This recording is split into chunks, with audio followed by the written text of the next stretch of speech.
On to the women's double sculls. Germany were the champions last year, Mikey Evers and Katrin Boron, but they're not represented in this year's final.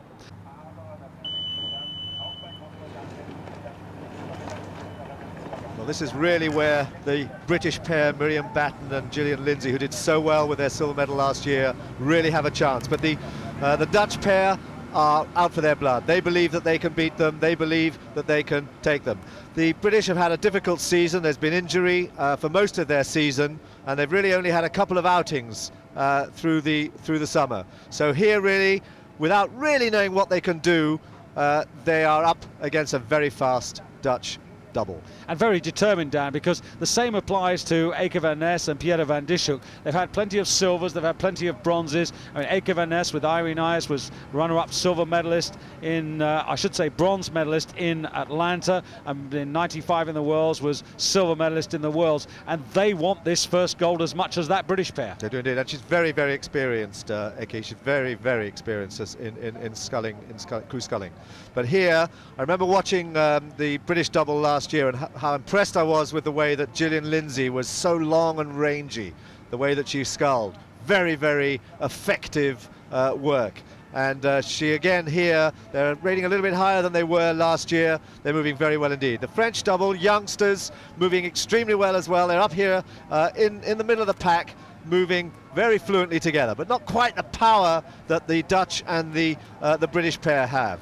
Yes, they've done well to get in the final, and I think the experience will stand them in very good stead. But here is the race tactic. It's perfectly clear. They've gone out sharp and hard. Is this the right thing to do, Dan? Well, absolutely. I think the crews that are taking the advantage in the first 500 meters, using that nice water to get a really good advantage so that they got some sort of a cushion when they hit the rough water. This is paying off, and certainly here again the British pair have had a dream start. They really have taken off well.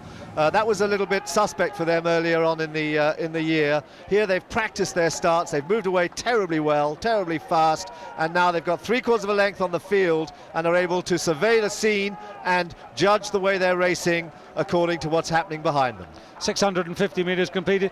Another interesting point about Miriam Batten there in the bow of the boat. I mean, she effectively retired, but then was coaxed back, irked back by Mike Spracklin. Yeah, well, she's a very effective athlete. She won a bronze medal, Britain's first rowing medal ever, back in Vienna at the World Championships, and she's been knocking on the door of the medals since then. And when Mike Spracklin came back to coach the women, that was her signal to get back involved. And it's paid off handsomely. She won a silver medal last year, and here she is now leading the field in the final of the women's doubles. Yes, and what a lead they've got. They've got clear water over the rest of the field, and everybody else seems to be rowing quite conservatively. Look at this advantage. Now there's still a long way to go, and the Dutch are still in second place, and the Romanians are creeping a little closer on the far side, and they're in lane 2, the Americans with them, and falling back the Chinese and the French at the moment out of picture. But the British, this is a very positive piece of rowing. Oh, it's fantastic sculling. It's fantastic sculling, and they've got nearly 2 lengths now on the Dutch. I suspect that the Dutch are going to have a lot of difficulty getting back on terms as they go through the halfway point. The Dutch would not really have wanted so much work to do in the second half if they were going to keep in touch with this double. So they'll be quite surprised by how fast Gillian and Miriam have gone out into the lead here. Look at this sculling. This is very nice sculling. Very confident, beautifully together. Wonderful power through the middle of the stroke, sending the boat at the finish. Yes, particularly for Gillian. I mean, she missed the Olympic Games with back problems in '96, so when she came back last year with Miriam and got that silver medal, that was sweet success for them. But now they really do have a chance to go one better, and they've never stood on the top step of the podium, but neither of these two. So if the British have used up a lot of petrol, how much petrol have the Dutch got left? Well, that's absolutely right. The Dutch really are now, they've held this British attack, and they're now beginning to ease back a little bit. The British double really did have to do an awful lot of work to get out that far in front. The Americans there, they've just had the bow just missed her stroke. That's a second crab, and that's really allowed Romania to get away. That really knocked the American double right back. They lost about a length there, and that's just hurt them terribly. But here in front now, it's the British double well out in front. Have they burned too much there in the first 1,000? They're moving very sweetly, very well now, and it's up to the Dutch to see if they can peg it back. Indeed, it's a question of who wants it most, arguably, at the moment now. The British can see the Romanians. They've got a good, clear length over them, and they've still got clear water over the Dutch as we get into the last quarter of the race. There it is, the 500-metre to home marker. Now the British will come under the most severe examination from both the Romanians and, of course, from the Dutch. Can Gillian and Miriam hang on?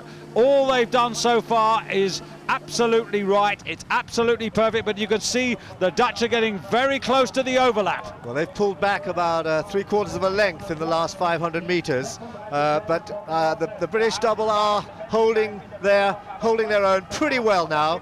The Dutch have got back to just about a length down, but the British double moving well still, both running very nicely. And just watch Romania on the far side. Look how Romania, that experienced double there, are moving up alongside Holland. They are moving up very, very well indeed. But Holland trying to get back on terms with the British double. 250 metres to go.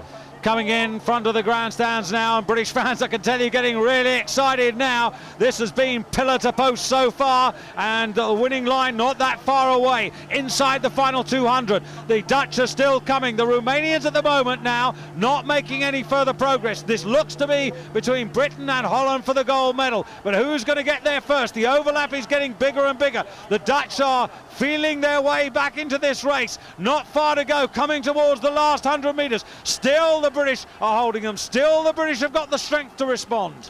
Fantastic finish here. Then they've raised their rating up there. Now they're up 37, 38, and they're moving into the line. Just a few more strokes, and it looks like Great Britain in first place, followed in by Holland, with Romania taking the bronze medal.